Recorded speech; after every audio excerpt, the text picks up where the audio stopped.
Démarche pour nous dire que, mes bien-aimés, nous sommes tout proches à l'enlèvement. Ne vous laissez plus entraîner par des distractions. Restez dans la présence de Dieu. Demeurer dans la présence de Dieu veut dire ne perds pas la vie de prière. Demeurer dans la présence de Dieu veut dire et la vie de méditation. Demeurer dans la présence de Dieu veut dire marcher dans une vie de sainteté. C'est ça, demeurer dans la présence de Dieu. Ne vis pas une vie chrétienne de masse. Sois sincère avec ton cœur, sois conscient que tu es chrétien dans ton cœur. Ne regarde pas les gens. Vis ta foi personnelle, la vraie vie chrétienne, vis ça personnellement. Mais je sais qu'avec les faiblesses que nous avons quant à la chair, parce que Jésus revient. Jésus revient. Le but de ces programmes, bien-aimés, c'est de nous préparer par rapport à l'enlèvement. On n'a pas, mes bien-aimés, autre motivation. C'est de pouvoir réunir les enfants de Dieu. Nous sommes comme des sacrificateurs, nous sommes en train de sonner le chauffard pour pouvoir réunir tous les enfants de Dieu à travers le monde, mes bien-aimés, autour de la saine doctrine, parce que Jésus revient. Alors, demande à Dieu que le Seigneur te donne la force. Si tu as quelques faiblesses, tu sais que tu te laisses trop dans des distractions, demande vraiment l'aide de Dieu. Que le Seigneur te donne une vie chrétienne et disciplinée.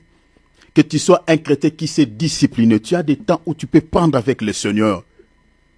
Tu peux des fois abandonner toutes choses, mais tu te concentres pour pouvoir prier, pour pouvoir jeûner. Et regarde, là, nous sommes en train d'aller vers la fin de cette année. Si peut-être on demande à chacun de nous ici, combien de fois peut-être tu as jeûné, combien de fois tu as fait le jeûne, combien de fois tu as cherché la face de Dieu, et combien de fois tu t'es laissé dans la chair. Vous allez le voir que mes bien-aimés, si c'est quelque chose qu'on doit placer sur la balance, c'est peut-être la chair qui va beaucoup plus peser que la spiritualité. Beaucoup de chrétiens, leur santé spirituelle est tellement médiocre que cela ne soit pas le cas pour toi. Et une bonne santé sur le plan spirituel.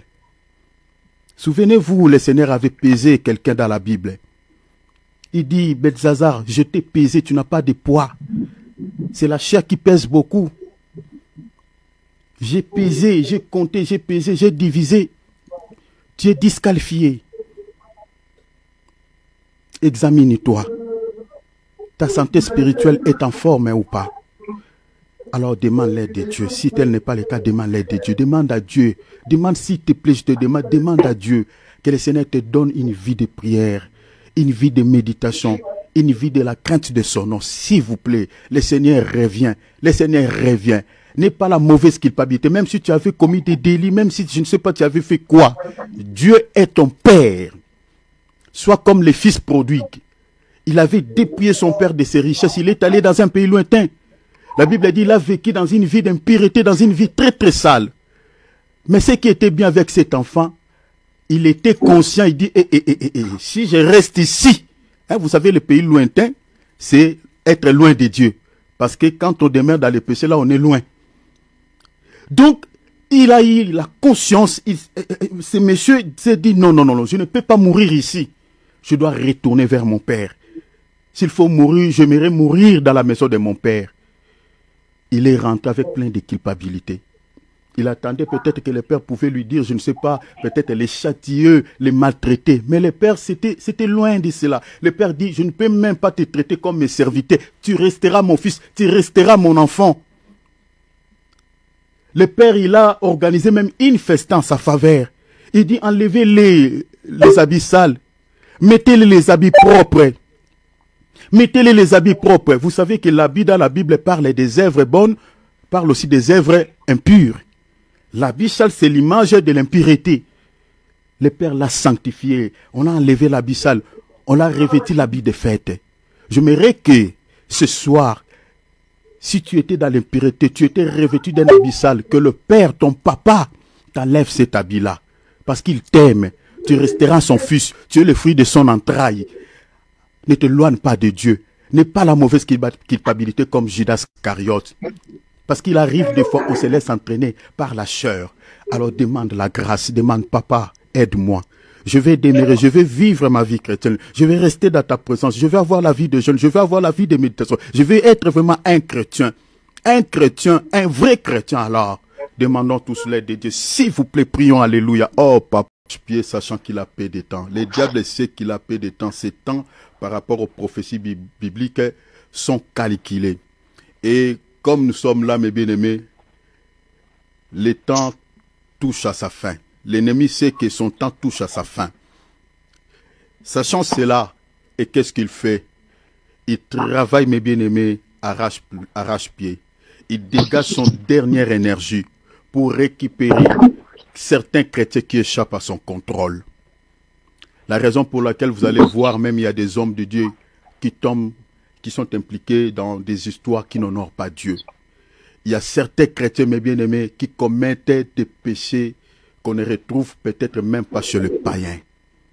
Il y a des scandales même dans des milliers chrétiens. Et qui est l'instigateur? C'est le diable. Il dégage son dernier énergie parce qu'il sait que son temps est épuisé. Nous ne sommes pas épargnés. Certains actes que nous posons, ce n'est pas parce qu'on veut poser certains mauvais actes. C'est lui l'instigateur. Derrière chaque chose, il y a un esprit. Nous allons prier, mettre hors d'état de nuire toutes les influences démoniaques contre nos vies. Le diable est un esprit. Il opère au travers des corps. Et les corps de ces gens sur lesquels le diable opère, ces gens-là, ce sont des personnes que nous appelons communément des sorciers. Ils sont pleinement dans nos familles. Il n'y a aucune famille à travers le monde qui n'ont pas de sorciers. Il n'y a aucune famille. Nous sommes en Europe, même chez les Blancs, il y en a plein. Même chez les Blancs, n'en parlons même pas. N'en parlons même pas. Si le Seigneur vous ouvre les yeux, vous serez choqués. J'ai raconté beaucoup. Dans toutes les familles à travers le monde, le diable a ses ivrets. Et leur rôle, c'est quoi? C'est de nous caresser au sens du poil? Non. C'est de nous faire du bien? Non. L'ennemi n'a que ces trois objectifs décrits dans l'évangile de Jean chapitre 10, verset 10. Voler, détruire et puis tuer. Ces trois objectifs, il les réalise sur le plan physique, il les réalise aussi sur le plan spirituel. Il vole sur le plan spirituel, il vole aussi sur le plan physique, il détruit sur le plan physique, il détruit aussi sur le plan spirituel, il tue sur le plan physique, il tue aussi sur le plan spirituel. Et comment pouvons-nous s'échapper à cette entité? Parce que la main de l'ennemi dans ce monde, c'est les occultistes. La main de l'ennemi, c'est les sorciers. La main de l'ennemi, c'est les magiciens. Jésus a dit dans sa parole, il avait sémé la bonne semence. Mais pendant la nuit, pendant que les gens dormaient, l'ennemi vint, il a sémé quoi? La bonne semence? La Bible a dit non. Il a sémé l'ivraie. Pendant que les gens dormaient, pendant la nuit. Chers enfants de Dieu, évitons les sommeils spirituels.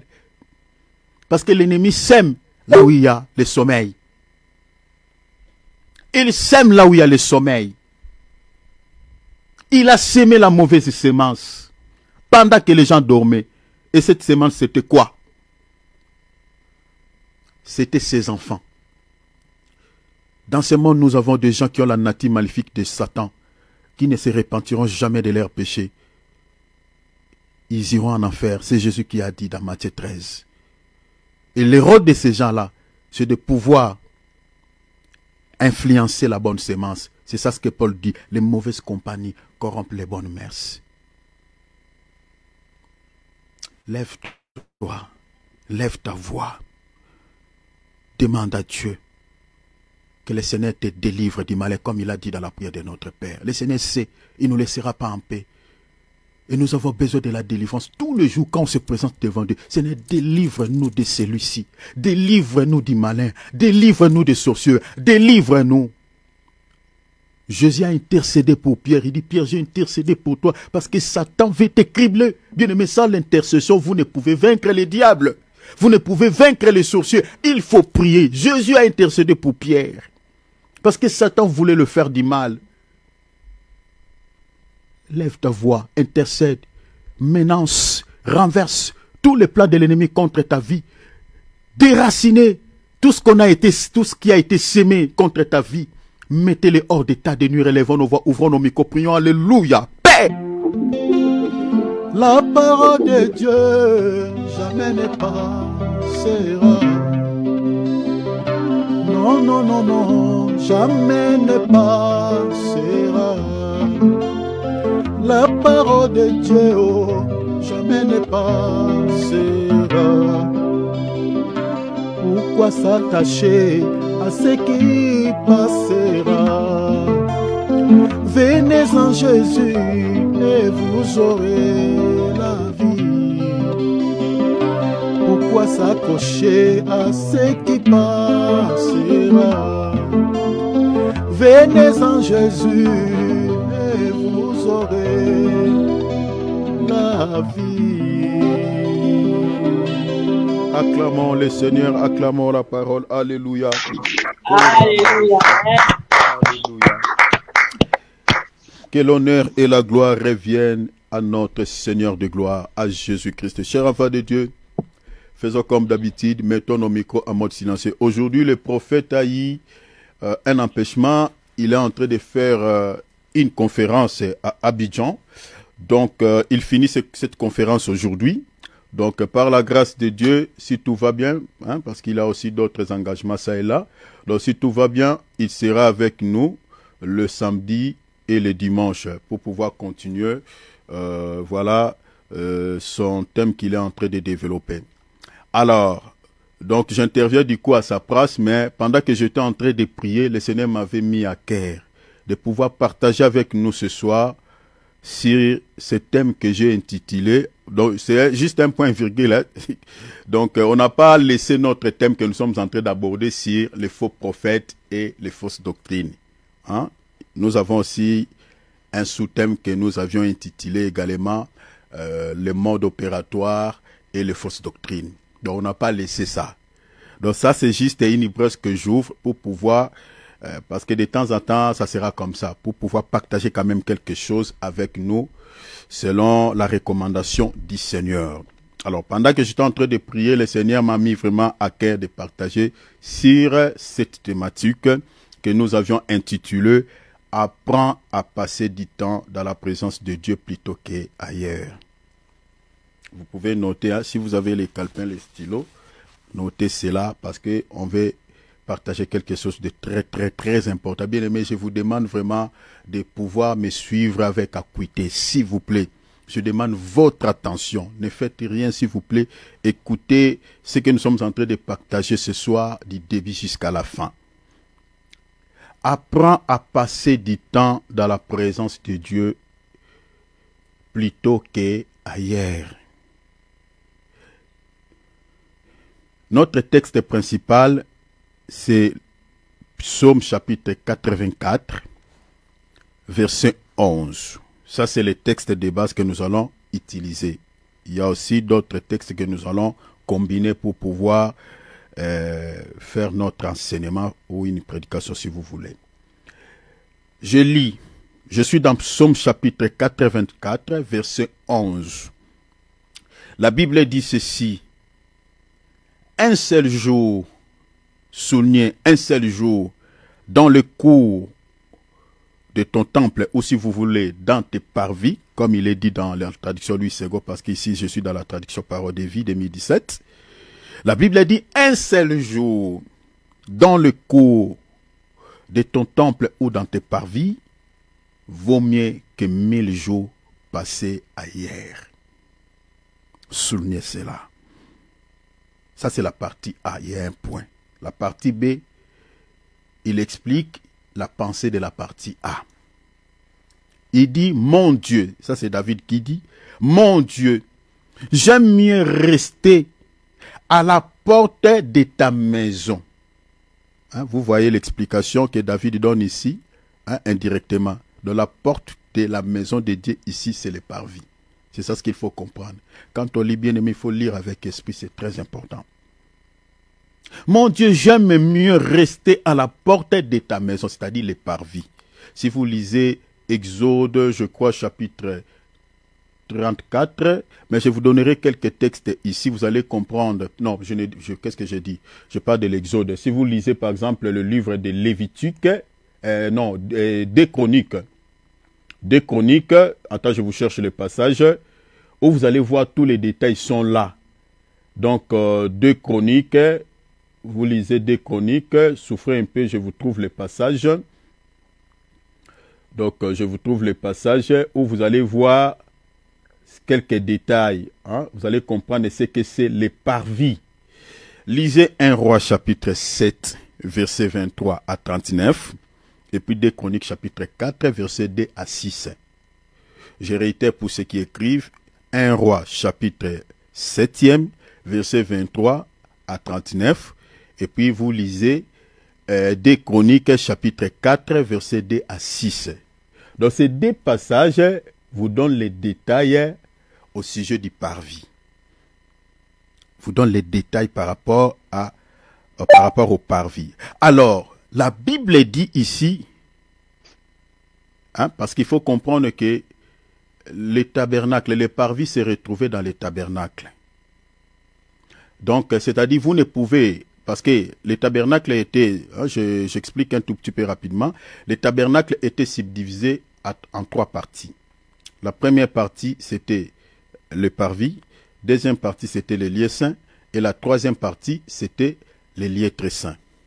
Donc, vous voyez que vous ne pouvez pas accéder dans le lieu saint ou dans le lieu très saint sans passer par les parvis. Donc, les parvis, c'était la porte. C'est ça ce qu'il dit ici. C'est juste pour expliquer la partie B. Donc, il dit, mieux vaut, il dit, un seul jour dans le cours de ton temple ou dans tes parvis, que il vaut mieux que 1000 jours passés ailleurs. Et ça, c'est la première partie A. La partie B, il dit, mon Dieu, j'aime mieux rester à la porte de ta maison, qui n'est rien d'autre que les parvis, comme je viens de dire, que de vivre au milieu de gens mauvais. Donc, vivre au milieu de gens mauvais, c'est ça ce qui est dit dans la partie A, de passer 1000 jours, c'est-à-dire passer 1000 jours, passer 1000 jours ailleurs. C'est ça ce qui est considéré dans la partie B comme vivre au milieu de gens mauvais. Hein? Donc, vous pouvez remplacer vivre au milieu de gens mauvais comme en dehors de la présence de Dieu ou dans le monde, si vous voulez. Parce que quand on parle d'une personne mauvaise dans la Bible, c'est quelqu'un qui ne connaît pas Dieu. Hein? Ce n'est pas quelqu'un qui s'énerve contre toi, non. Une personne qui est mauvaise aux yeux de Dieu, c'est quelqu'un qui est dans le péché, qui vit dans le monde, qui s'en fiche de Jésus. Voilà. Mais la Bible dit, j'aime mieux rester à la porte de ta maison que de vivre au milieu de gens mauvais. Avant d'expliquer, d'interpréter cette portion de l'Écriture dans la révélation, bien-aimés, suivez-moi très bien. Je demande vraiment votre attention. C'est pour vous que nous sommes en train de faire ces choses. Avant d'interpréter cette écriture dans la révélation, parce qu'il faut expliquer ici, un jour dans tes parvis, dans la révélation, veut dire quoi? Il faut aussi expliquer les parvis aujourd'hui veut dire quoi? Parce que à ce temps-là, les parvis, c'était dans les tabernacles, et il y avait des choses qui s'est passées dans les parvis. Il y avait plusieurs choses qui s'est passées dans les parvis. Donc, il faut expliquer tout ça dans la révélation aujourd'hui. Parce que ce sont des écritures du Tanakh. Cela parlait de quelque chose dans la réalité. Donc, il faut interpréter. Mais, n'oubliez pas, la parole de Dieu, nous disons toujours, il y a au moins 4 manières de pouvoir interpréter les Écritures ou la parole de Dieu. Il y a au moins 4 différentes manières. La première manière d'interpréter les Écritures, c'est dans la doctrine. Hein? On interprète l'Écriture dans la doctrine. Quand on dit doctrine, c'est-à-dire de manière pragmatique par rapport à notre vie, de notre vie quotidienne. Ça, c'est dans la doctrine, c'est-à-dire on explique des choses de manière concrète. On peut aussi interpréter la parole de Dieu dans la révélation, c'est-à-dire on entre dans des dimensions un peu révélationnelles. C'est-à-dire on interprète, on explique des choses dans la dimension spirituelle. On peut aussi interpréter la parole de Dieu en connaissance, c'est-à-dire on peut récupérer quelques exemples du monde, comme Paul dit, la nature elle-même ne vous enseigne-t-elle pas, hein? Paul pouvait prendre l'exemple des athlètes dans la Bible, l'exemple, voilà, hein, des gens qui courent au stade. Il dit combat les bons combats de la foi. Voilà, voilà, il dit les gens qui courent dans des stades, ils courent pour pouvoir remporter des couronnes corruptibles, mais nous faisons-les pour pouvoir remporter. Tu vois, il prend un exemple du monde pour expliquer quelque chose de spirituel. Ça, c'est prêcher en connaissance. Maintenant, quand on veut interpréter la parole de Dieu, la 4e manière plutôt, c'est interpréter la parole de Dieu dans la prophétie. Hein, c'est-à-dire toucher des événements eschatologiques. La prophétie ici, c'est-à-dire, vous pouvez parler, c'est-à-dire ça touche au fait des événements futurs, si vous voulez. Alors, c'est les 4 différentes manières que nous retrouvons dans la Bible pour pouvoir interpréter la parole. Mais cette écriture ici, je vais l'interpréter dans la révélation. Mais avant de toucher cette portion-là, je vais d'abord expliquer cette écriture dans la doctrine par rapport à notre vie quotidienne. Par rapport à notre vie, par rapport à ce que le Seigneur nous demande sur le plan pragmatique. La Bible dit, un seul jour dans le cours de ton temple vaut mieux que 1000 jours passés à hier. Mon Dieu, j'aime mieux rester à la porte à la porte de ta maison que de vivre au milieu de gens mauvais. Je vais ajouter à ceci une écriture avant de pouvoir expliquer quelque chose ici. J'ajoute encore, notons, cher enfant de Dieu, j'ajoute encore Psaume. Notez, Psaume, chapitre 63, nous lisons les versets 2 jusqu'au verset 3e. Psaume, chapitre 63e, verset 2 à 3. La Bible dit, ô Dieu, ça c'est toujours David, notre bien-aimé. Tu es mon Dieu, je te cherche. Il dit, je te cherche. C'était ça le désir de David. Je te cherche. Mon âme a soif de toi, ô mon Dieu. Si on peut être comme David, ça sera bien, cher enfant de Dieu. Désirer la présence de Dieu. Mon âme a soif de toi. Mon corps soupire après toi. Vous voyez cela? David ne parlait pas seulement de son âme, mais il dit même mon corps désire profondément ta présence. Soupire après toi. Dans une terre aride, desséchée, terre aride, mais bien aimé, si vous voulez, dans ce monde, c'est au fait la terre aride, c'est-à-dire là où il n'y a pas la vie. Quand on parle de la vie, la notion de la vie ici, il est question, c'est-à-dire là où il n'y a pas la vie de Dieu. Ça peut parler des fausses religions, voilà, ça peut parler de tout ce que vous connaissez dans ce monde. C'est-à-dire, en dehors du Seigneur, il n'y a pas la vie. C'est ça ce qui est considéré comme étant une terre aride. Donc, dans ce monde, en dehors de Jésus, il n'y a pas la vie. Tout ce qui est en dehors du Seigneur Jésus-Christ, c'est ça la terre aride. Il dit, mon âme, mon corps soupire après toi. Dans une terre aride desséchée, sans eau. Dans le monde, il n'y a pas la parole, c'est ça l'eau. Ainsi, je te contemple dans les sanctuaires, dans les temples. Les temples aujourd'hui, c'est Jésus. Pour voir ta puissance et ta gloire. Vous ne pouvez voir la puissance de Dieu. Vous ne pouvez voir la gloire de Dieu en dehors de son temple. Vous voyez la raison pour laquelle David désirait de pouvoir chercher Dieu. Vous voyez la raison pour laquelle David était en train de dire que Seigneur, mon âme a soif de toi. Mon corps soupire après toi. Mon corps désire profondément ta présence. Parce que David voulait quoi? Il voulait contempler la puissance de Dieu dans son temple. Il voulait quoi? Contempler la gloire de Dieu dans son temple. Les temples aujourd'hui, ce n'est plus les temples physiques, ce n'est pas nos églises locales, mais les temples aujourd'hui, c'est le Seigneur Jésus-Christ.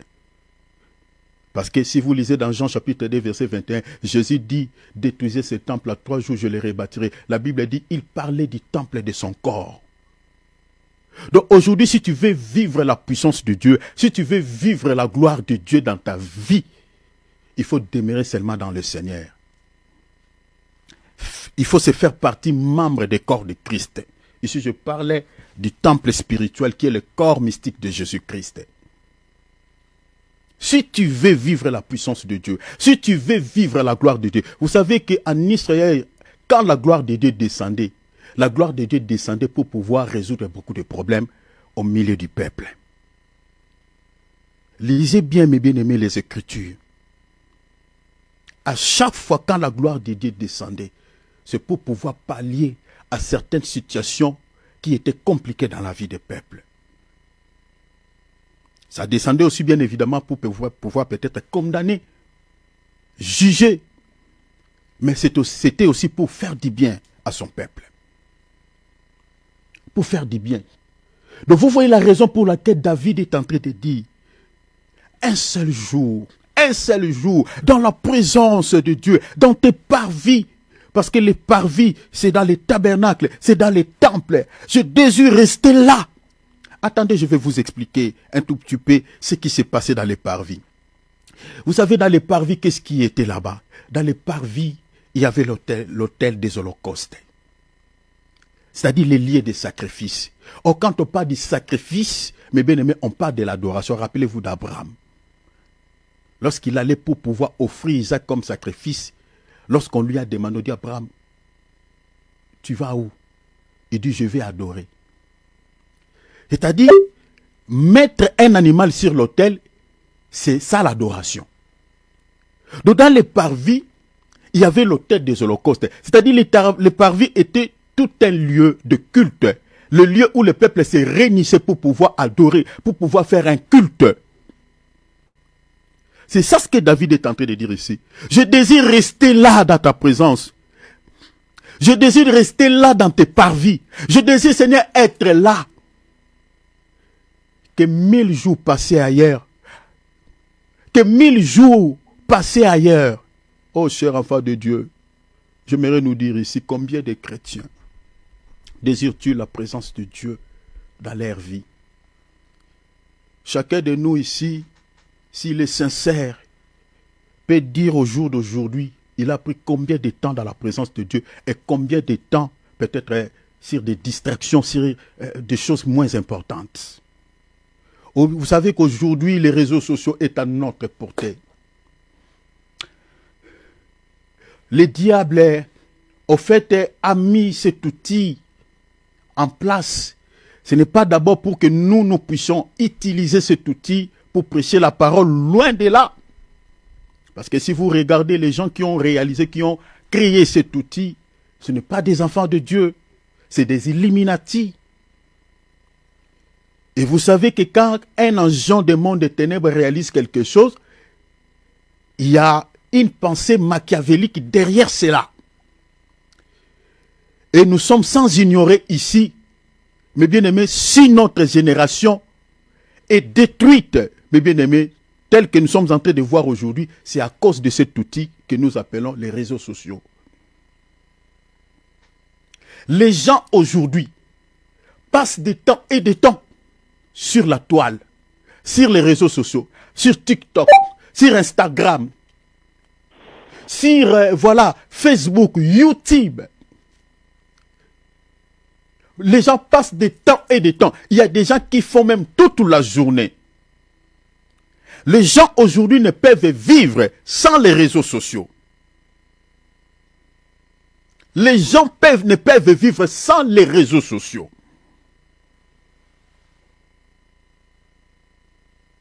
Il y a des chrétiens qui n'ont plus la vie de prière à cause de cet outil. À part les réseaux sociaux, même aujourd'hui, nos chaînes de télévision sont connectées aux réseaux sociaux. Il y a des séries télévisées. Il y a des gens qui sont des esclaves des séries télévisées. Ils restent en train de regarder des séries télévisées matin jusqu'au soir.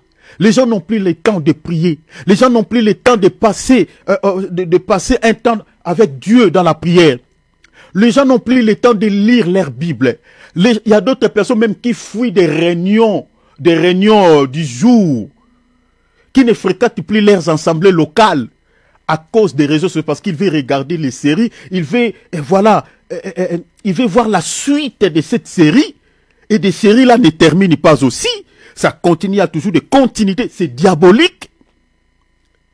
Donc, les gens aujourd'hui sont, excusez-moi avec les termes, les gens sont possédés par les réseaux sociaux.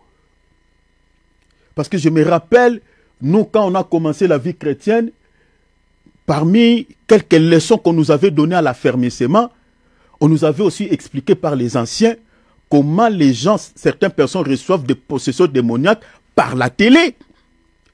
Avant que les réseaux sociaux ne viennent. Nous, nos anciens nous ont enseigné, il y a des possessions, des gens reçoivent des possessions démoniaques par la télé. Et regardez aujourd'hui, à part la télé, les réseaux sociaux, il y a des gens qui sont possédés. Et les gens reçoivent des possessions démoniaques. Parce qu'il y a plein de mauvaises choses sur les réseaux sociaux que de bonnes choses. Comme nous sommes en train de partager la parole là, il n'y a pas des gens, peut-être des gens qui nous suivent. Il y a des gens qui entrent un temps, il y a des gens qui sortent, il y a des gens qui entrent. Mais allez là où il y a des insanités, là où on parle. Je vais vous raconter une petite histoire de ce qui se passe maintenant sur les réseaux sociaux. Quelque chose qui m'a beaucoup stomaqué. Hier, quand je priais, je pleurais. Quand je vous dis je pleurais avec des larmes. Les larmes me coulaient. Mais bien aimé, il y a un gars, un homme politique, un politicien, Il est d'origine guinéenne. Mais bien aimé, cet homme, il est au fait accusé par beaucoup de choses, par beaucoup de choses au fait, que je ne vous ai pas des détails parce que j'avais quand même suivi cela pour pouvoir savoir pourquoi il y a le nom de ces messieurs fait la tollée au fait sur la toile. Le monsieur est accusé pour plusieurs choses. Mais ce qui a beaucoup scandalisé parce qu'il est dans le détournement, parce qu'il est politicien, dans le détournement des fonds publics, il est dans ceci, il est dans cela. Mais ce qui a beaucoup scandalisé les gens, mes bien-aimés, ce qui a beaucoup scandalisé les gens, c'est quoi? Mes bien-aimés, c'est son adultère. Son adultère. Le Messie, il est sorti, le nombre de femmes qu'on a mentionné, même que le monsieur a connu, plus de 400 femmes. Et parmi toutes ces femmes que le monsieur souffre avec les termes, que le monsieur a couché avec eux, ce sont des femmes mariées. Vous imaginez, des femmes mariées. Parmi ces femmes-là, il y a des femmes, des politiciens, de son entourage, et des femmes de ses amis, des femmes de ses collègues. Et à chaque fois qu'il couchait avec une femme, il faisait des vidéos. Mais bien aimé, ça fait la tollée. Au moment où nous sommes entrés, ça fait la tour du monde, ça fait la tollée sur la toile. Des vidéos, mes bien-aimés, compromettantes. Compromettantes, mes bien-aimés. Tout le monde en parle sur la toile. Tout le monde. Et là où on parle de cela, il y a des vies, il y a des commentaires, il y a des j'aime. Mais bien aimé, quand j'ai vu cette information, moi j'étais en jeûne et prière, quand j'ai sorti, comme nous utilisons tous aussi l'internet, et je suis tombé dans ça. Et j'ai vérifié les informations pour savoir si cela s'avère vrai. Et je suis tombé là où on a dit que c'est un homme politicien, et tout ça, on a expliqué beaucoup de choses. Mais bien aimé, vous savez ce que le Seigneur m'a parlé. J'ai réalisé, il est sorti avec des femmes mariées. Vous savez, le but de l'ennemi, c'était quoi? Plus de 400 femmes, plus de 400, et parmi toutes ces femmes-là, au moins plus de 80% des femmes mariées, des femmes qui ont leur propre mari. Vous imaginez. Le but de l'ennemi, c'était quoi? Donc l'ennemi l'a aidé à vivre dans l'adultère avec des femmes mariées. Le Messie aussi était marié. Hein?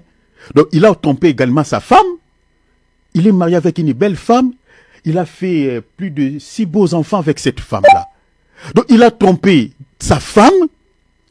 Et le monsieur, il est tombé dans l'adultère avec toutes ces femmes, comme je viens de dire. Et j'ai réalisé, je dis, le but de l'ennemi, c'était quoi? Mais bien aimé, j'ai retenu au moins 5 choses.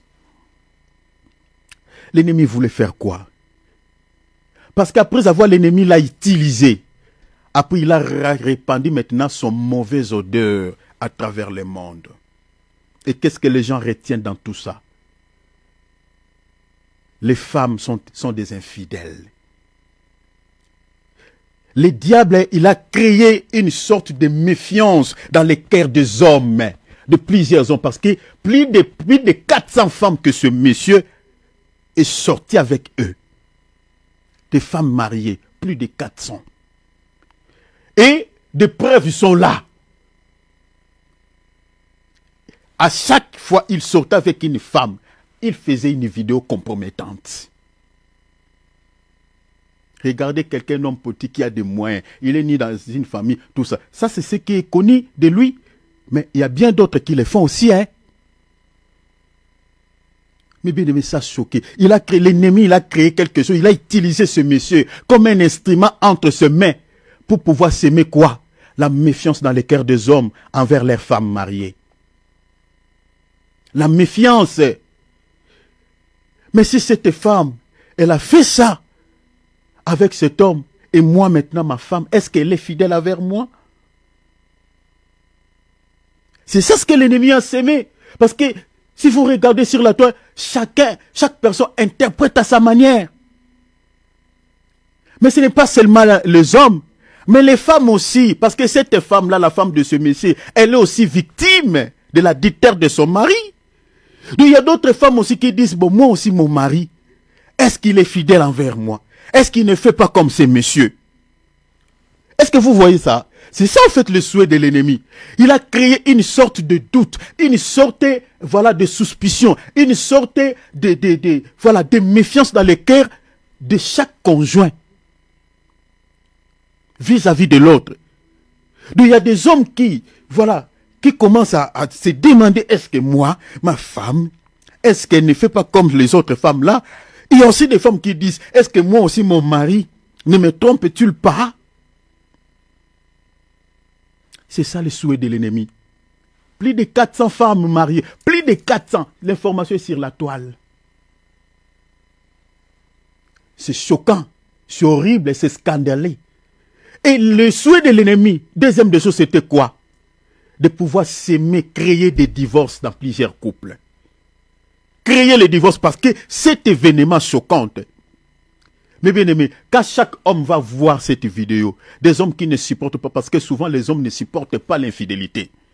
Les femmes peuvent supporter l'infidélité des hommes. Mais les hommes, nous les hommes, en tout cas de ce côté-là, on ne supporte pas. Donc forcément, toutes ces femmes-là, leurs maris vont les répudier. C'est ça le souhait de l'ennemi. Autre chose, le diable a semé quoi? Le diable a créé la pornographie. Parce que toutes ces vidéos compromettantes, tout le monde veut voir. Il dit, bon, qu'est-ce qui s'est passé? Ah bon, les gens veulent voir. Et les gens vont tomber dans la pornographie. Au-delà de ça, les gens vont tomber dans la masturbation. Au-delà de cela, les gens vont tomber dans l'impudicité. Au-delà de cela, il y a bien des hommes, en regardant toutes ces vidéos, en regardant toutes ces images, les gens qui n'ont pas l'esprit de Dieu, les gens seront possédés. Au moment où je vous parle, mes bien-aimés, toutes ces images, toutes les vidéos compromettantes de cet homme et de toutes ces femmes, mes bien-aimés, est répandue sur la toile, fait la tollée. Mes bien-aimés, vous imaginez combien le diable a libéré les démons qui vont posséder les gens par la pornographie, qui vont posséder les gens par par l'infidélité. Parce qu'il y a des hommes, il y a d'autres personnes qui disent, ce monsieur mérite même un ballon d'or. Il y a des gens qui louent, qui disent, voilà, il est noko. Hein? Comme on dit à Lingala, c'est noko. Ah voilà, les gens, il y a d'autres personnes qui acclament, qui trouvent que voilà, il a fait quelque chose de bien. Mais bien aimé, c'est choquant. Quand je priais, je pleurais. Je dis, Seigneur, jusqu'à quand nous laisseras-tu dans ce monde? Seigneur, viens nous chercher. Mais bien aimé, toute la nuit, j'ai dormi même temps. Je pleurais je dis, Seigneur, viens nous chercher. Le monde est gâté. Le monde est pourri. Les gens aiment le mal. Les gens acclament, mais bien aimé, tout ce qui est mal. Les gens acclament tout ce qui est sale.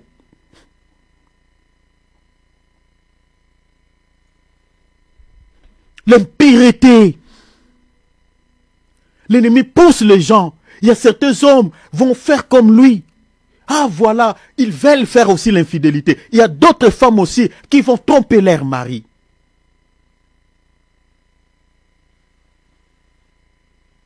Et beaucoup de gens aiment des choses comme ça. Et les gens passent le temps et des temps à regarder des insanités. Les gens passent des temps et des temps à regarder des choses moins utiles, moins importantes que de passer des temps dans la présence de Dieu. Que de passer le temps dans la présence de Dieu. Aujourd'hui, il y a beaucoup de gens qui ont des esquisses dans leur esprit. Ils disent que voilà, le Seigneur va me comprendre.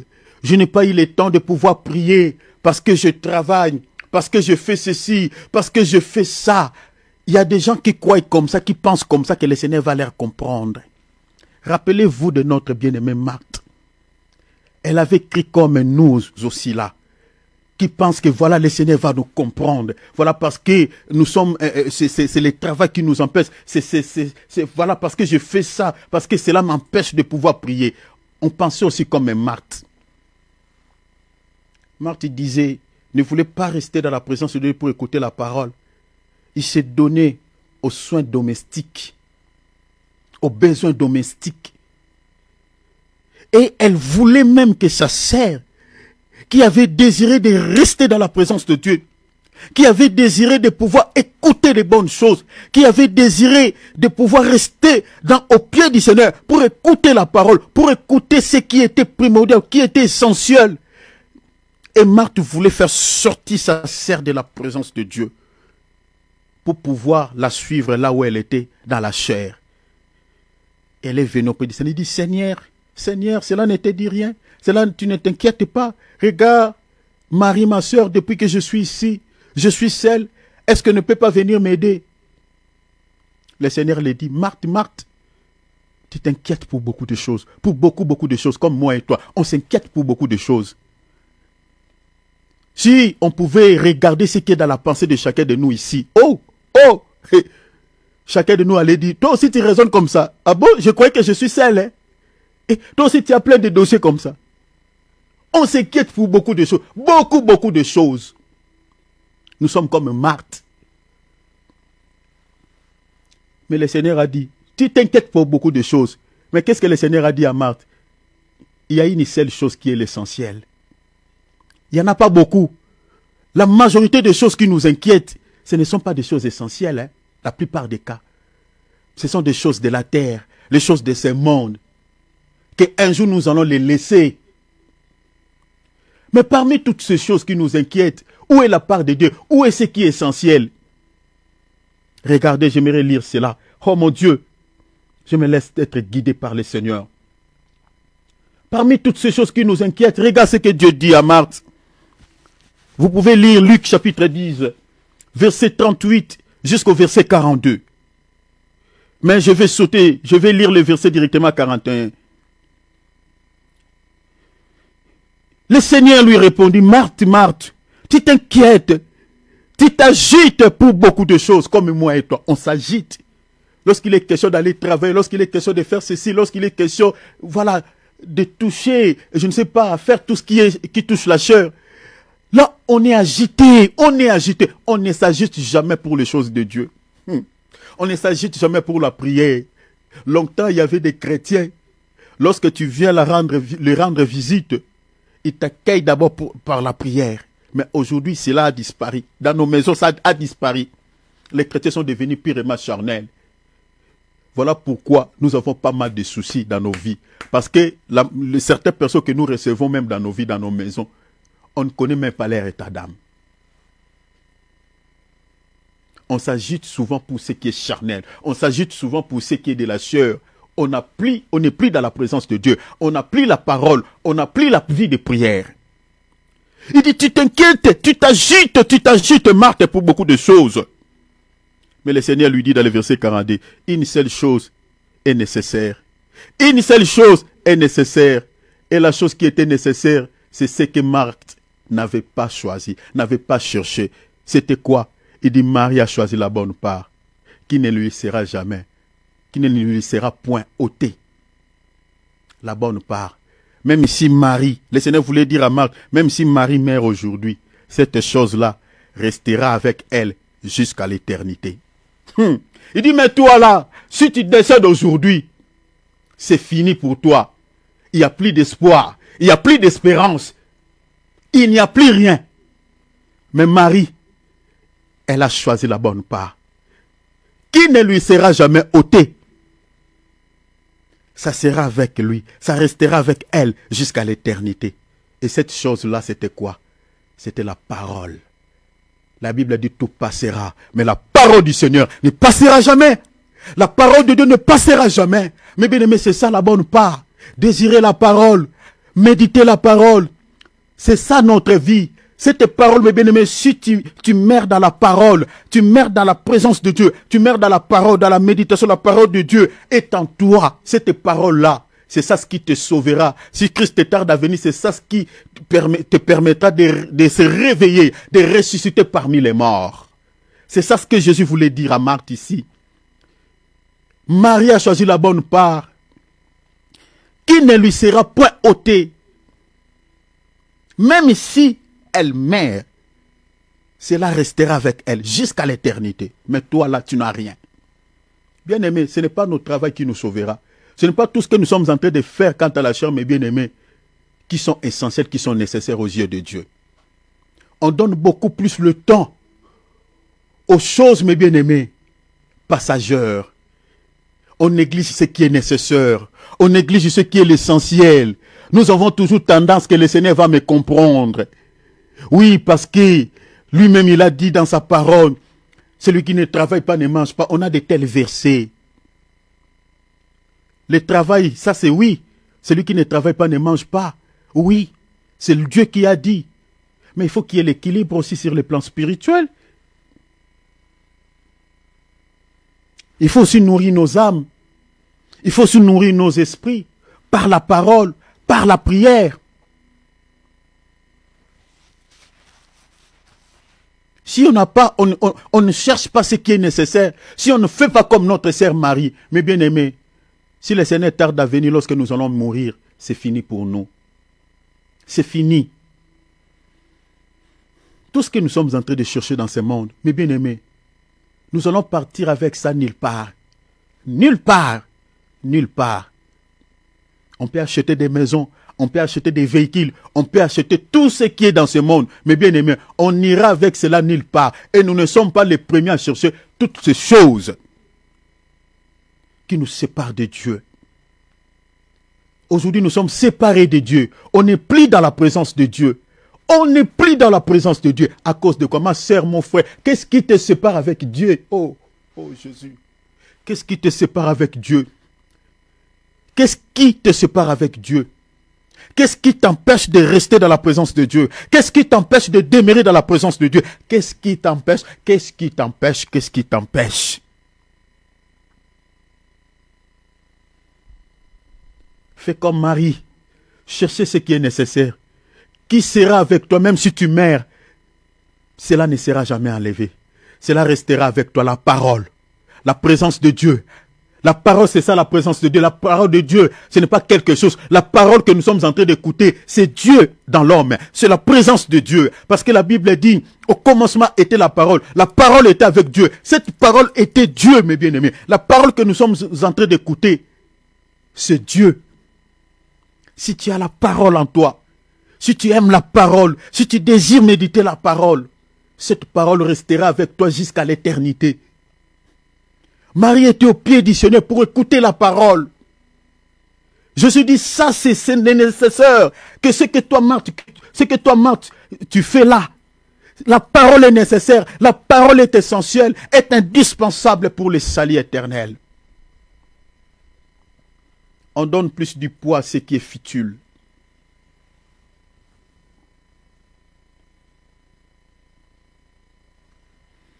Mieux vaut passer 1 heure, 2 heures, dit-on, dans la présence de Dieu, que de passer 4 ou 5 heures, dit-on, sur les réseaux sociaux, à regarder des balivernes, à s'essuyer, à suer son âme, en regardant des insanités.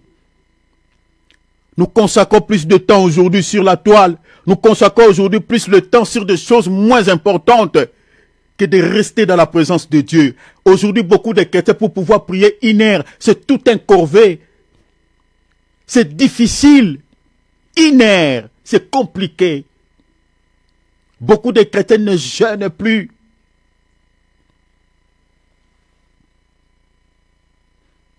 Un seul jour dans tes parvis, un seul jour dans tes parvis, vaut mieux que 1000 jours passer ailleurs.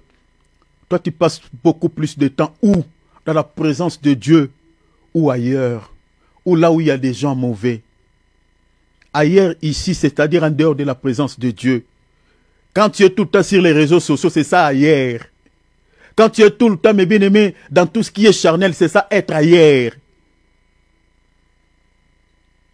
Fais des calculs, fais le bilan. Nous sommes en train d'aller vers la fin de l'année. Fais le bilan, examine-toi. Combien de temps tu as passé dans le Seigneur? Combien de temps tu as eu dans la présence de Dieu? Et combien de temps que tu as consacré aux choses qui n'honorent pas Dieu? Nous cherchons la délivrance pour nos âmes. Nous cherchons des solutions par rapport à certaines situations qui nous inquiètent. Nous voulons que le Seigneur nous délivre de certains soucis quant à la chair. Nous voulons que le Seigneur puisse manifester sa puissance dans nos vies. Mais nous ne désirons pas sa présence. Mais bien aimés, comment pouvons-nous être délivrés? Comment? Tu ne peux être récompensé par Dieu d'une solution quelconque si tu ne passes pas ton temps dans sa présence. Je reprends. Je dis, tu ne peux être récompensé par Dieu d'une solution quelconque si tu ne passes pas ton temps dans sa présence.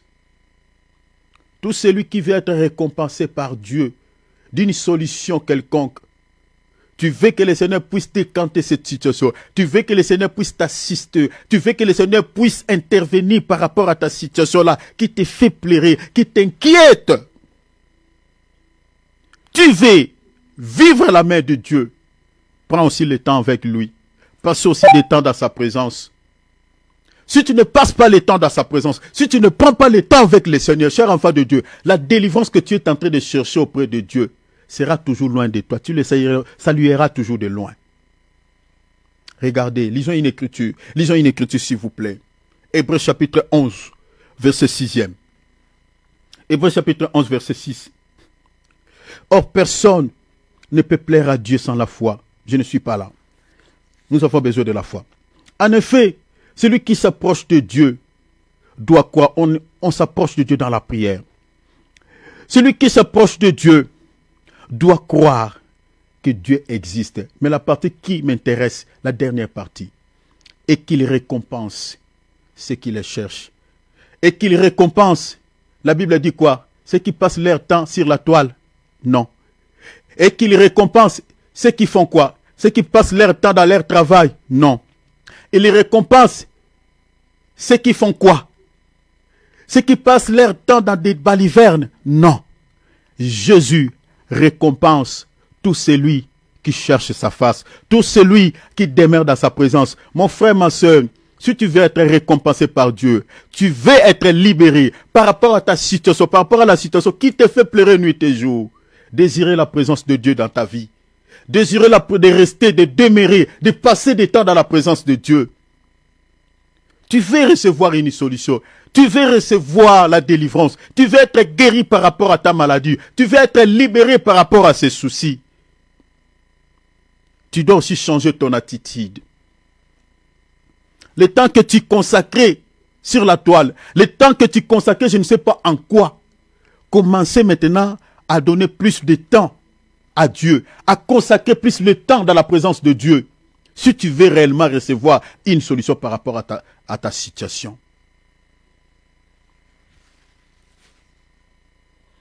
Tu ne peux être récompensé par Dieu si tu ne désires pas, si tu ne cherches pas sa présence.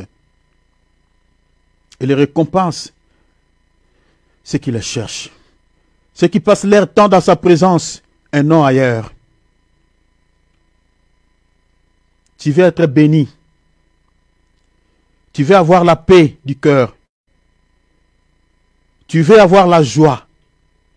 Tu veux recevoir la délivrance. Tu veux recevoir le travail. Tu veux que le Seigneur puisse décanter cette situation.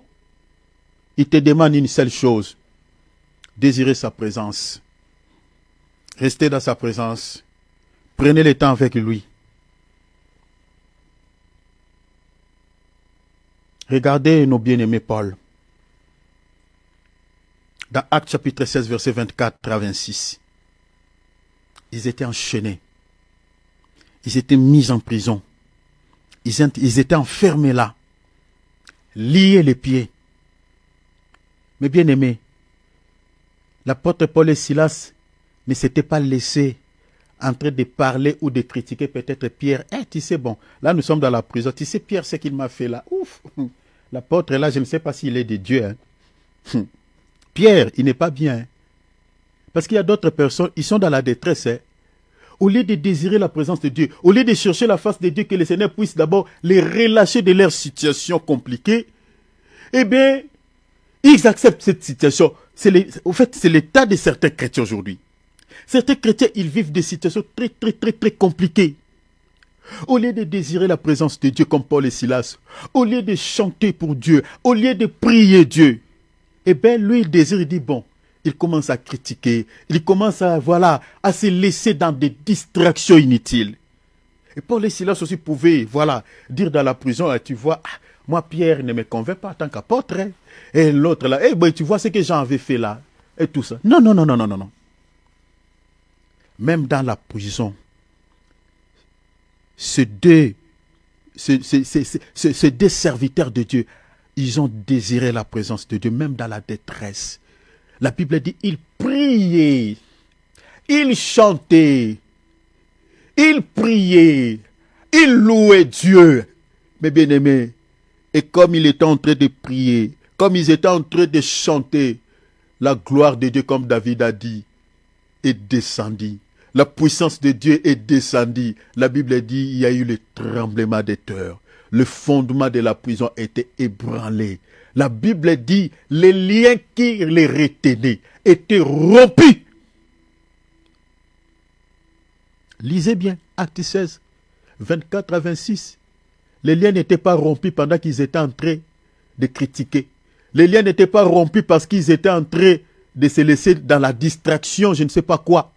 Les liens qui les retenaient étaient brisés, étaient rompus parce qu'ils étaient dans la présence de Dieu. Parce qu'ils étaient en train de prier.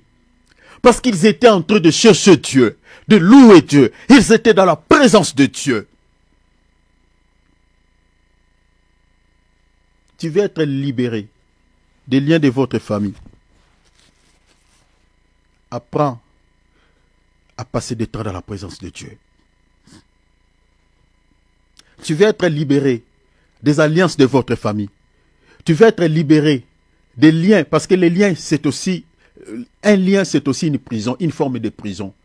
Parce que quand on parle du lien, les liens, en fait, c'est la limite, c'est la limitation.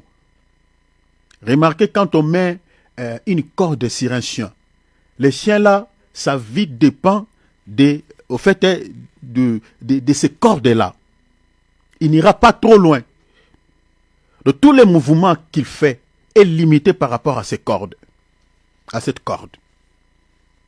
Quand quelqu'un est lié, c'est-à-dire il est emprisonné, et beaucoup des enfants de Dieu qui ne désirent pas la présence de Dieu dans leur vie, beaucoup sont liés. Les liens de leur famille les réclament. Des prisons sataniques. Nous voulons être libérés des prisons de nos familles. Nous voulons être libérés des liens familiaux. Nous voulons être libérés des alliances sataniques. Mais comment est-ce que le Seigneur va nous libérer de cela? Faisons comme Paul et Silas. Faisons comme eux. Ils chantaient. Ils priaient. Ils étaient liés, emprisonnés. Mais puisqu'ils étaient dans la présence de Dieu, la présence de Dieu qui était descendue, c'est cette présence qui les avait relâchés. Les liens étaient rompus, miraculeusement. Les liens étaient rompus. Si tu veux rompre les liens de ta famille, cette prison-là soit brisée, que tu sortes de cette prison de stérilité, que tu sortes de ces liens de réclamation, que tu sortes de ces liens de limites, de cette prison, voilà, tu touches l'argent difficilement, tu n'as pas un bon travail, voilà, je ne sais pas dans quel domaine où tu es emprisonné, où tu es lié. Si tu veux être libéré, tu veux que ces liens-là soient rompus, apprends à passer du temps dans la présence de Dieu plutôt qu'ailleurs. Plutôt que sur les réseaux sociaux, apprends de passer du temps dans la présence de Dieu que plutôt qu'ailleurs. C'est très important. Mon temps est épuisé. Je vais parler pendant 10 minutes dans la révélation. Cher enfant de désirer la présence de Dieu. Désirer la présence de Dieu. Désirer la présence de Dieu. David dit un seul jour, dans les cours de ton temple, dans tes parvis, vaut mieux que 1000 jours passés ailleurs. Mieux vaut un seul jour. Mieux vaut de passer du temps dans la présence de notre Dieu. Mieux vaut de passer le temps dans la présence de Dieu, dans la prière, dans la méditation, que de prendre plusieurs heures dans des choses moins importantes.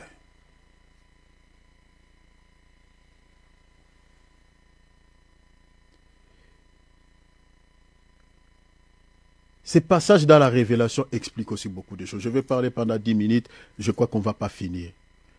Mais je reviendrai un autre jour.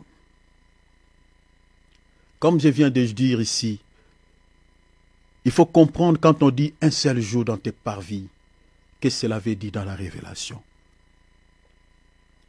Quand on parle des parvis, qu'est-ce que cela veut dire dans la Révélation. Quand on dit dépasser 1000 jours ailleurs, qu'est-ce que cela veut dire dans la Révélation. Mais retenez déjà dans la Bible, quand on parle du jour, sur le plan, dans le langage de la Bible, explique plusieurs choses. Je vous donne un exemple. On dit un jour dans tes parvis, un jour, un jour. Regarde, Dieu avait créé le monde pendant 6 jours. Je suis dans Genèse chapitre 1er. Lisez aussi chapitre 2. Mais le 7e jour, la Bible dit, Dieu se reposa. On n'a pas dit le 6e jour. On n'a pas dit le 5e jour. Mais le texte dit, quand Dieu arrive au 7e jour, Dieu n'a plus travaillé. Il a arrêté son travail. Il s'est reposé. Mais si vous lisez les textes, la Bible dit, il a béni le 7e jour. Il a sanctifié le 7e jour. Posez-vous la question, pourquoi Dieu n'a pas béni le premier jour? Pourquoi Dieu n'a pas béni le 3e jour? Pourquoi il n'a pas sanctifié le premier jour et les autres jours, mais seulement le 7e jour? Lisez bien la Bible. Bien aimé, quand on lit la Bible, il faut veiller sur les mots. Il a béni le 7e jour. Ce qu'il a fait au 7e jour, il n'a pas fait cela aux autres jours. Il a sanctifié le 7e jour. Ce que Dieu était en train de faire au 7e jour ici, Dieu, en réalité, il était en train de parler quelque chose qu'il allait instituer dans les jours à venir. Si vous lisez par exemple dans Exode chapitre 20, versets 8 à 11, vous allez voir ce que Dieu avait fait dans Genèse chapitre 7 là. C'est-à-dire la création comme la Bible nous retrace comment Dieu a créé le premier, deuxième, troisième, jusqu'au 7e jour. Dieu va récupérer cette image-là, va donner ça à son peuple comme toute une institution dans la loi. Dieu va donner un ordre à Moïse. Il dit, il dira à mon peuple, il travaillera 6 jours. Donc comme lui, il avait travaillé pendant 6 jours. Il dit, et aussi, mon peuple là, lui aussi va travailler 6 jours. Mais le 7e jour, comme moi l'Éternel, je me suis reposé. Mon peuple aussi se reposera le 7e jour. Dieu a pris ce qu'il avait fait dans la création. Il a donné ça comme toute une institution dans la loi. Et l'Israël devait respecter cela. L'Israël travaillait 6 jours. Et le 7e jour, l'Israël s'est reposé. Exode chapitre 20, versets 8 à 11. Je suis allé là-bas pour vous parler vous expliquer certains langages de la Bible. Parce que quand la Bible dit mieux vaut un seul jour dans tes parvis, vaut mieux que 1000 jours passés ailleurs, c'est tout un langage. C'est tout un langage. David était un prophète. Il était en train de prophétiser sur quelque chose ou sur quelqu'un. Parce que les parvis dont David y parlait, il y avait toute une cérémonie qui s'est passée dans les parvis, comme je viens de dire. Et il y avait des ustensiles dans les parvis. Donc si vous voulez comprendre ce que David est en train de dire ici, il faut lire les versets que je vous ai donnés tout à l'heure, voir ce qui était dans les parvis et qu'est-ce qui s'est passé là-bas. Et je suis allé dans Genèse pour vous expliquer les langages de Dieu, les langages de la Bible. Quand Dieu parlait du jour, qu'est-ce que cela veut dire? Alors, la Bible nous parlait du 7e jour, Dieu l'a béni. Dieu l'a sanctifié. Et il a donné un ordre à son peuple. Il dit, comme moi j'avais travaillé 6 jours, et le 7e jour je me suis reposé, vous aussi mon peuple, vous travaillerez 6 jours. Le 7e jour, personne ne travaillera. C'est le jour du repos, c'est le Shabbat. Je suis désolé pour certaines religions qui prennent cette écriture littéralement. Comme chez nous au Congo, il y a une religion qu'on appelle le Kintouadi. Ils prennent cela littéralement. Ils travaillent 6 jours. Hein. Le 7e jour, ils consacrent cela à Dieu. Donc ils prennent cette écriture de manière littérale. Ils n'ont pas compris la portée de cette écriture. Le 7e jour, au fait, le 7e jour, ils ne travaillent pas. Ils ne touchent rien, ils ne touchent pas l'argent. Ils ne touchent rien. Ils ne font rien. Ils ne préparent pas. Je ne sais pas aujourd'hui, bon, peut-être, mais à ce que je sache, c'est comme ça, dans cette religion. Ils ne préparent toute leur nourriture, mais bien aimé, voilà, le 6e jour. Le 7e jour, ils ne font rien. Ils consacrent cette journée à Dieu. Donc, ils appliquent cette écriture de manière littérale. Nous sommes en train de dire qu'ils n'ont pas compris la pensée de Dieu par rapport à cette écriture. Lisez Matthieu chapitre 11, verset 28. Vous allez voir tout ce que Dieu est en train de dire à son peuple ici. Vous travaillerez 6 jours et le 7e jour vous reposerez. Lisez Matthieu chapitre 11, verset 28. Vous allez voir le 7e jour que Dieu était en train de dire ici, c'est tout un homme. Vous allez remarquer, Jésus est en train de dire, venez à moi, vous tous qui êtes fatigués, je vous donnerai quoi? Le 7e jour. Je vous donnerai le Shabbat. Est-ce que vous voyez cela? Je vous donnerai le repos. Donc, le Shabbat dont la Bible parle dans Genèse 2, le Shabbat que Dieu était en train de dire à son peuple que le 7e jour vous vous reposerez, en réalité c'était tout un homme. Jésus l'a dit, il dit que le 7e jour dont Dieu parlait là, c'est bel et bien moi. Vous qui êtes fatigués, vous êtes chargés de quoi? Chargés du péché, chargés de problèmes, chargés de maladies. Revenez à moi, venez à moi. Si vous voulez se reposer de vos problèmes, si vous voulez se reposer de vos fardeaux, vous voulez être déchargé, venez à moi. Ah, vous voyez cela? Donc quand la Bible parle du jour, en réalité Dieu était en train de parler de tout un homme. Qui est le jour? C'est Jésus. C'est lui le repos. C'est lui le 7e jour. Les 6 jours là de travail, les 6 jours de travail, quand on parle du chiffre 6, le chiffre 6 parle des œuvres de la chair. Parce que le chiffre 6 parle de la bête, parle de Satan.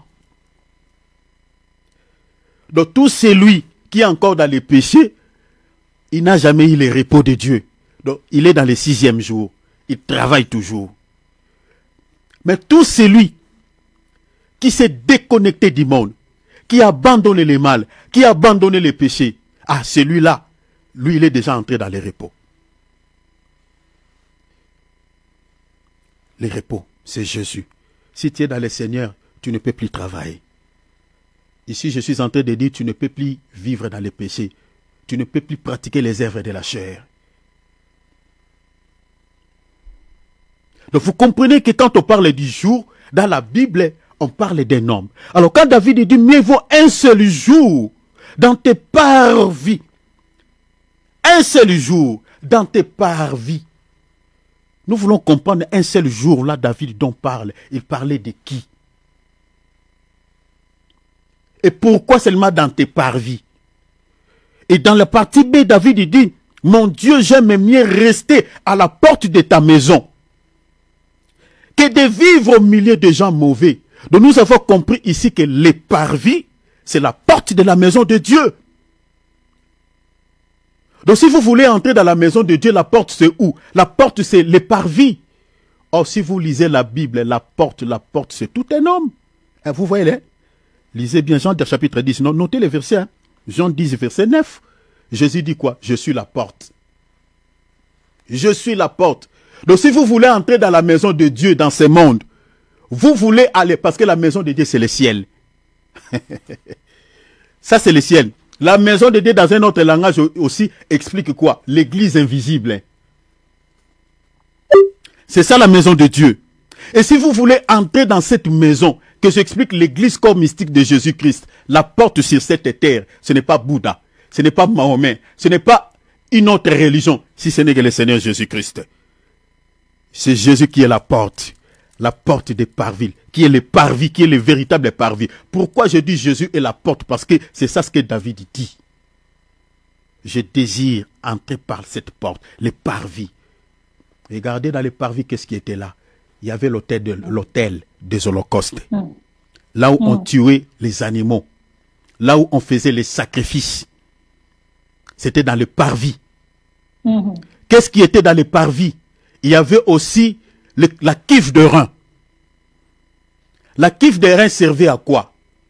La cuve de rein, c'est-à-dire tout sacrificateur, après avoir fait les sacrifices sur l'autel, avant de pouvoir accéder dans les lieux saints, devait d'abord passer à la cuve de rein. Parce que la cuve de rein servait comme, je peux dire, comme une douche, si vous voulez.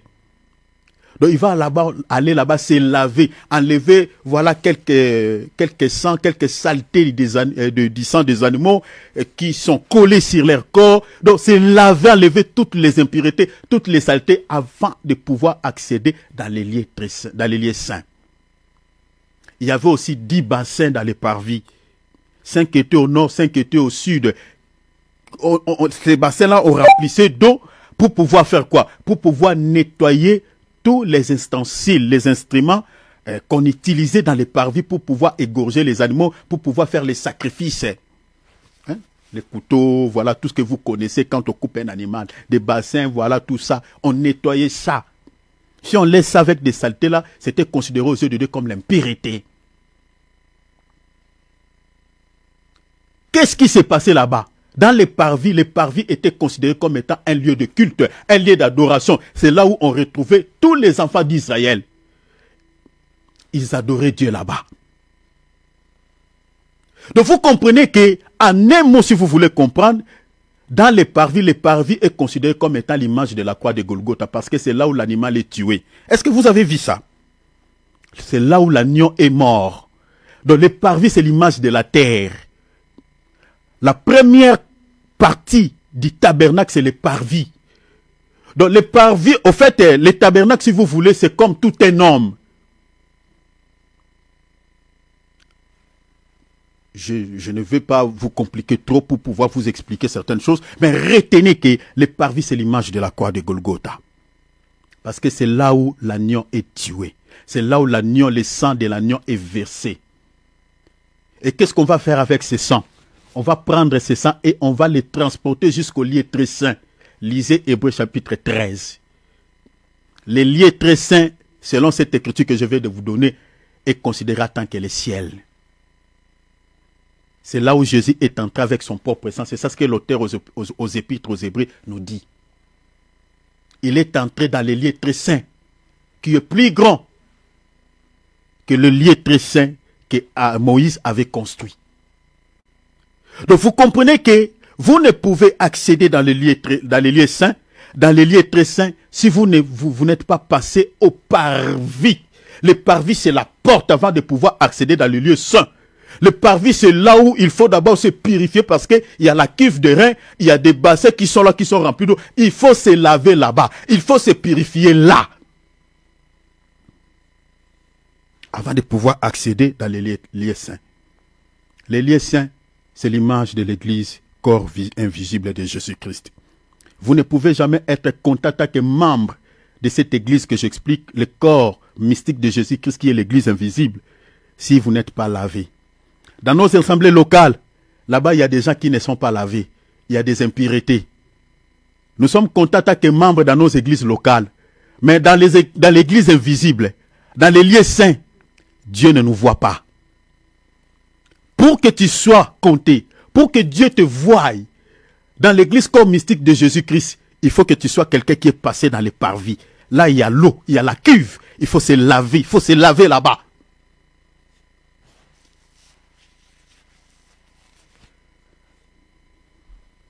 Mieux vaut un jour dans tes parvis. Il faut aimer rester dans les parvis. Les parvis, c'est l'image de la terre. Nous sommes encore là, en train de se purifier. Nous sommes encore là, en train d'écouter la parole. Parce qu'aujourd'hui, la cuve des reins, c'est l'image de la parole. Lisez Jean chapitre 15, verset 3. Jésus a dit, vous êtes purs à cause de la parole que vous écoutez. Bien-aimé, si tu veux te sanctifier de tes péchés, si tu veux te purifier de tes péchés, pratique seulement la parole. La parole que vous êtes en train d'écouter, c'est ça l'eau. C'est ça l'eau de la cuve de rein. C'est cette parole qui peut nous sanctifier de nos impuretés, de nos imperfections. Mais bien aimé, si on ne passe pas à la cuve de rein, on ne sera jamais compté en tant que membre de cette église invisible de Jésus-Christ. Il y a des gens qui aiment servir Dieu dans nos assemblées locales. Ah oui, je vais servir Dieu. Ah, moi, je suis choriste. Ah, moi, Et nous sommes connus par les serviteurs de Dieu. Mais est-ce que Dieu aussi nous connaît? Quand Dieu compte ses enfants dans l'église invisible de Jésus, est-ce que Dieu nous compte aussi? Pour que Dieu nous compte, enlevons toutes nos saletés dans les parvis. La parole que nous sommes en train d'écouter, cette parole-là, c'est ça l'eau. Nous sommes encore sur terre. C'est là où l'animal est égorgé. Jésus était mort à la croix de Golgotha, ici sur cette terre. C'est ça l'image du parvis. Et il a laissé la cuve de rein, qui est l'image de la parole, pour pouvoir nous sanctifier, afin de pouvoir être comptés en tant que membres dans l'église invisible. Le parvis, c'est la porte. Vous voulez accéder au ciel, la porte, c'est le parvis. Sanctifiez-vous. C'est pour cela que la Bible dit, sans la sanctification, personne ne verra le Seigneur. Et n'oubliez pas, David, en tant que prophète, dit, un jour, dans tes parvis, vaut mieux que 1000 jours passés hier. Donc David compare un jour aussi au chiffre 1000. Vous êtes sans ignorer. Si vous lisez la Bible dit quoi? Un jour aux yeux de Dieu est comme 1000 ans. Et 1000 ans aux yeux de Dieu est comme un jour. Ce n'est pas seulement un jour aux yeux de Dieu est comme 1000 ans, ou 1000 ans comme un jour. Mais retenez aussi dans la Bible toujours, un jour aux yeux de Dieu est aussi comme une année. Je vous donne des écritures. Lisez par exemple Ézéchiel, chapitre 4, verset 6. Nombre, chapitre 14, verset 34. On compare un jour comme une année. Donc c'est-à-dire, un jour dont David parle ici dans tes parvis est comparable aussi à une année. Et vous êtes sans ignorer, Jésus était venu annoncer quoi? Une année de grâce. Donc c'est-à-dire, un jour dans tes parvis ici, les parvis comme l'image de la terre, c'est-à-dire un jour dans tes parvis, c'est toute une dispensation, c'est tout un temps que nous sommes en train de passer ici. C'est la dispensation de la grâce, c'est une période. Donc il faut entrer par la porte qui est le parvis. Parce qu'il y a un temps où cette porte du parvis se refermera. Il n'y aura plus possibilité d'accéder dans les lieux saints. C'est la dispensation sur laquelle nous traversons. Mais ces chiffres, un jour parle aussi du chiffre 1000, comme l'apôtre Pierre l'a dit. Un jour est considéré comme 1000 ans. Vous ne pouvez pas régner avec Christ 1000 ans. Parce que la Bible, dans le livre d'Apocalypse chapitre 20, si vous lisez à partir du verset 1er, lisez, descendez, la Bible nous parle, nous allons régner avec Christ pendant 1000 ans. 1000 ans. Donc c'est-à-dire, dans un autre langage, nous allons régner avec Christ selon le langage de la Bible un jour. Nous allons régner 1000 ans ou un jour selon le langage de la Bible.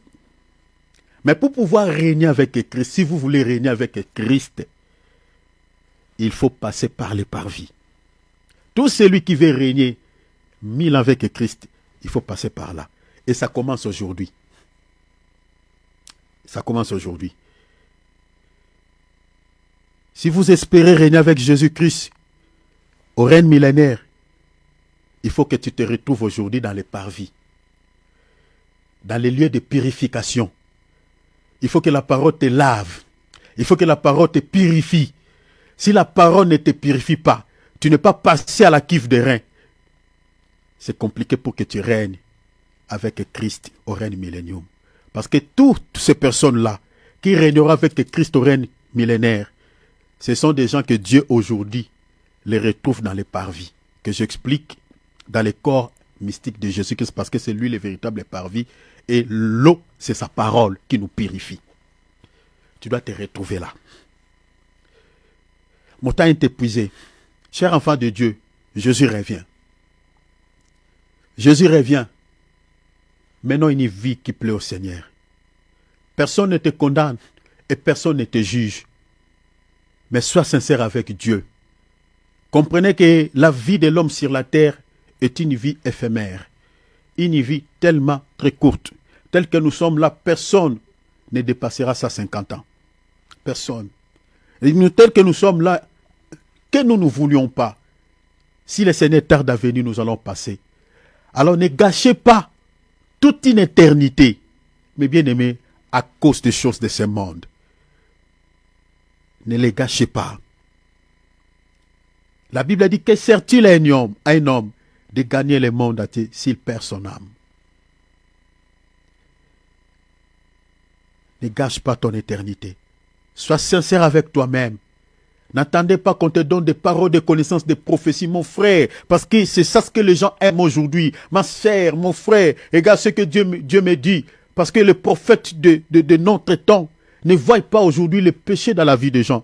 Ne voient pas que ce chrétien-là, il a déjà perdu la vie de prière. Il n'est plus dans une vie d'intimité avec Dieu. Il ne voit plus ça. Il ne voit que des choses de néant dans nos vies. Ma sœur, Dieu m'est en train de me dire que tu as un esprit de mort. Il faut que tu donnes une offrande bien secouée, une offrande d'action de grâce, afin que Dieu puisse décanter cette histoire. C'est-à-dire avant que Dieu ne te délivre. Et il voit toujours l'argent. Donc il faut que tu donnes un sou. Des menteurs, des voleurs que nous avons dans notre temps. Des pillards du temple. Des arnaqueurs. Tout est devenu monnayé. Tout est devenu payant.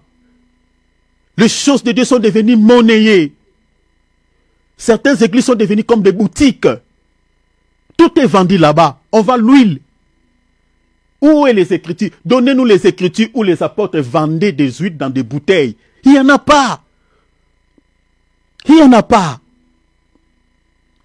Mais certains hommes de Dieu que nous avons aujourd'hui, qui se permettent de vendre, entre guillemets, soi-disant l'huile d'onction. Je nous avais dit ici, faisons attention. Faisons attention, nous avons pas mal de kabbalistes aujourd'hui dans nos assemblées. J'avais vu ici certains pasteurs qui vendaient des parfums. Sur ces bouteilles, vous allez voir, il y a des effigies, une image d'un, soi-disant un ange avec une épée, soi-disant ange Michael. Que si tu achètes ce parfum-là, tu utilises ça, voilà, tu vas vivre les miracles. Les parfums-là proviennent en Israël. Si vous voyez un homme de Dieu qui vend des bouteilles de parfums qui ont des images, que, comme je viens de dire là, c'est un kabbaliste. Et n'achetez pas ces parfums. N'achetez pas. Sinon, vous allez empirer votre situation. Votre vie sera contrôlée par des esprits impurs. N'achetez pas. On vous vend l'huile. N'achète pas. Faisons attention. Sanctifions-nous. Sanctifions-nous. Tu as la Bible, médite ta Bible. Mets la parole de Dieu en pratique. Restez dans les parvis. Si tu veux régner avec Christ au règne millénaire, restez dans les parvis. Restez là et sanctifie-toi. Nous allons prier. Ouvrons nos micros, nous allons prier. Chacun va demander l'aide de Dieu. Demande l'aide de Dieu. Je ne sais pas dans quel domaine que le Seigneur t'a parlé. Tu connais l'état, la santé de ta vie chrétienne, l'état de la santé de ta vie chrétienne. Essaie un peu de faire le bilan de ta santé spirituelle. Examine-toi. Est-ce que cette année vraiment, tu as fait les pas avec le Seigneur? Est-ce que tu as avancé? Ou tu as reculé? Ou tu es toujours statique? Dans certains domaines, quant à la chair, peut-être tu as réalisé des choses. Mais sur le plan spirituel, qu'est-ce qui a marché? Qu'est-ce qui a avancé? Si tel n'est pas le cas, et que tu te sens encore plus faible qu'avant, ta santé spirituelle est encore plus médiocre qu'avant, tu commences même à goûter à certains péchés, demande vraiment la grâce de Dieu, demande l'aide de Dieu. À des moments comme ceci, chers enfants de Dieu, faisons attention. Ne perds pas ta couronne, ne perds pas l'enlèvement. C'est la grande récompense que Dieu nous accordera ce jour-là, l'enlèvement. Demande la grâce de Dieu.